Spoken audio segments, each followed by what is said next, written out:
They say Varanasi isn't a place you visit, it's a place that visits you.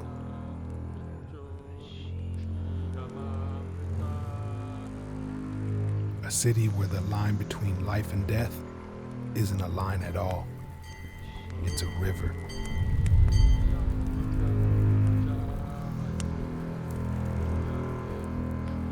Here, the fire never dies. Every flame is a soul released, a final goodbye, or maybe a final freedom. In Varanasi, death isn't the end. It's the most sacred beginning. And so, the river flows, carrying with it the timeless tales of a city where the divine dances with the mortal.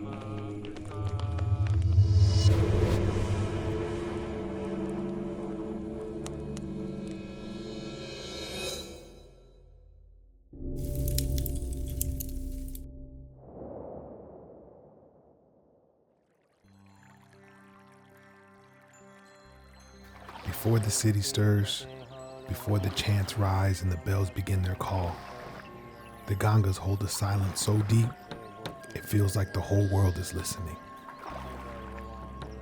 This isn't just a river, it's a witness to every joy, every sorrow, every life that ever came here, hoping to leave something behind.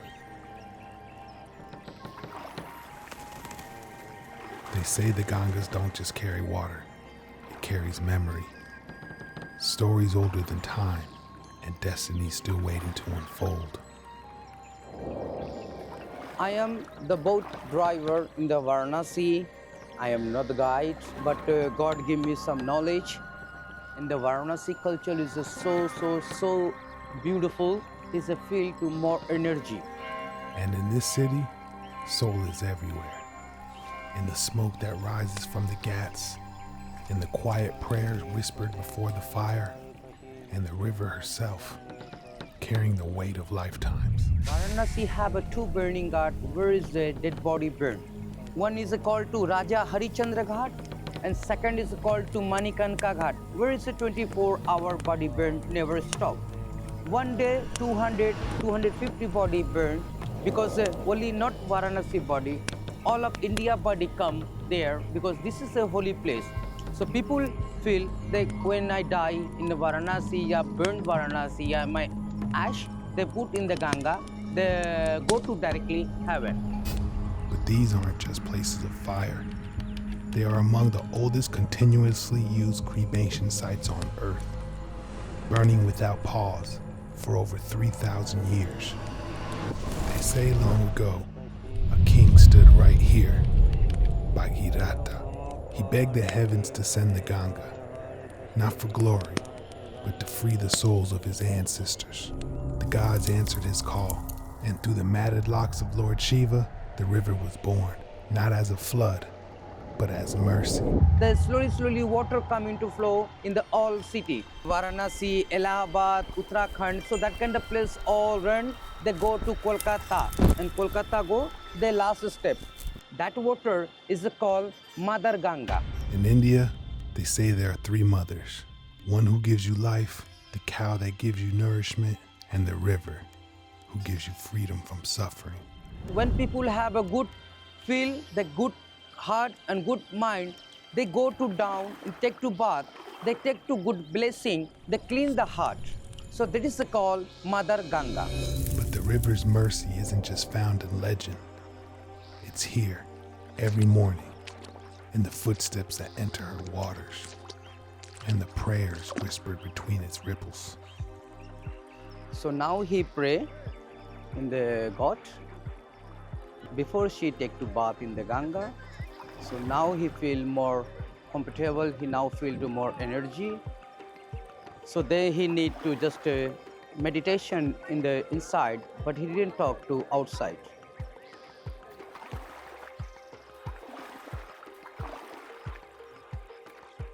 This is the flower of the Shiva because it's a call to Udrash.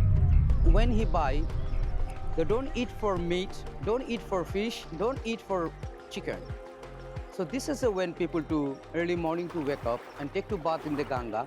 They after they have a flower, they keep in their hand, they're turning one flower all round. The call to Om Namah Shiva. Om Namah Shiva is a word about Shiva. The call Har Har Mahadev. So now he been in the Varanasi, he finished the been in the Golden Temple. Here, forgiveness doesn't need a confession, only the courage to step into the water and begin again. And yet, the Mother Ganga carries more than prayers. Every day, 3 million liters of sewage flow into these waters. She nourishes nearly 500 million lives and still bears the weight of the world that forgets to care for her.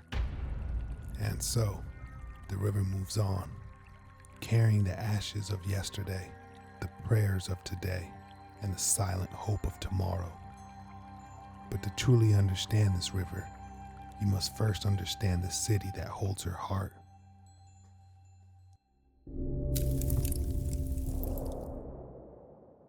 My name is Mun Baba. Please walk in the Varanasi and welcome Varanasi.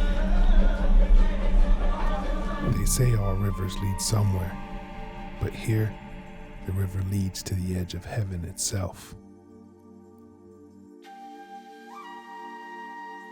Varanasi have a 4 names.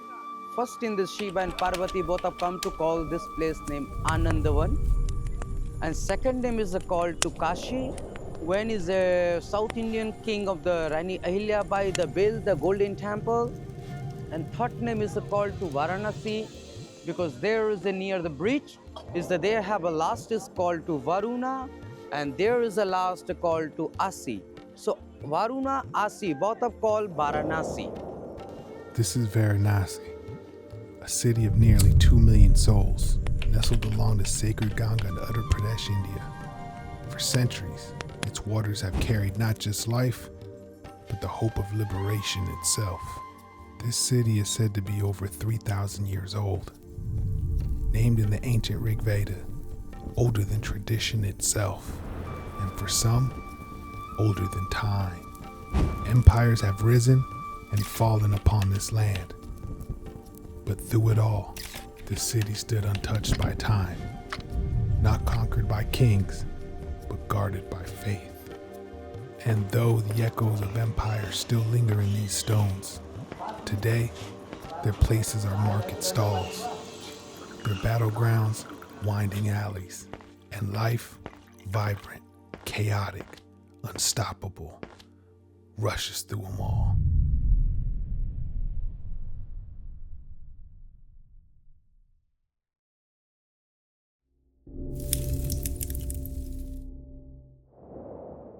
In Varanasi, the streets don't rest.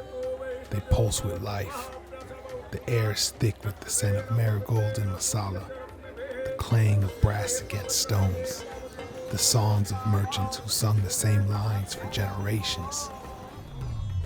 If the river carries the soul of this city, these streets, they carry its heartbeat. In Varanasi, life and death don't live on opposite shores. They share the same street. And at the very heart of this city stands the Golden Temple of Shiva. Kashi Vishwanath, a single glance upon this sacred linga, and they say your sins will begin to melt away like the morning mist. A prayer offered here is said to reach beyond lifetimes, but beyond the temple walls, beyond the fires and the crowds. There are those who live their entire life as a prayer, their very existence, a quiet offering to the divine. Gange, Cha, Yamune, Jaiva, Godavari, Saraswati, Narmade, Sindhu, Kaveri, Jaliswini, Sannidhi Kuru, Jai Gange, Mahadevi, Kasi, Kasi, Kasi, Kasi. If death is the end for most, For these men, it's the beginning of freedom. They call them Babas, or Sadhus, men who have walked away from everything, their families, their homes, their names, all left behind in the dust of the material world. They wear ash instead of wealth. They keep silence instead of status. And they wander free of possessions, free of attachments, renouncing all in the name of Shiva. To most, this life looks like nothing but hardship, sleeping beneath open skies, living on offerings alone, detached from comfort and untouched by desire. But to them, this is the path to liberation, a life stripped bare, so that the soul can finally breathe. In a city drowning in noise, they've chosen the loudest truth of all, silence. While the rest of us run towards something, they walk away to find freedom.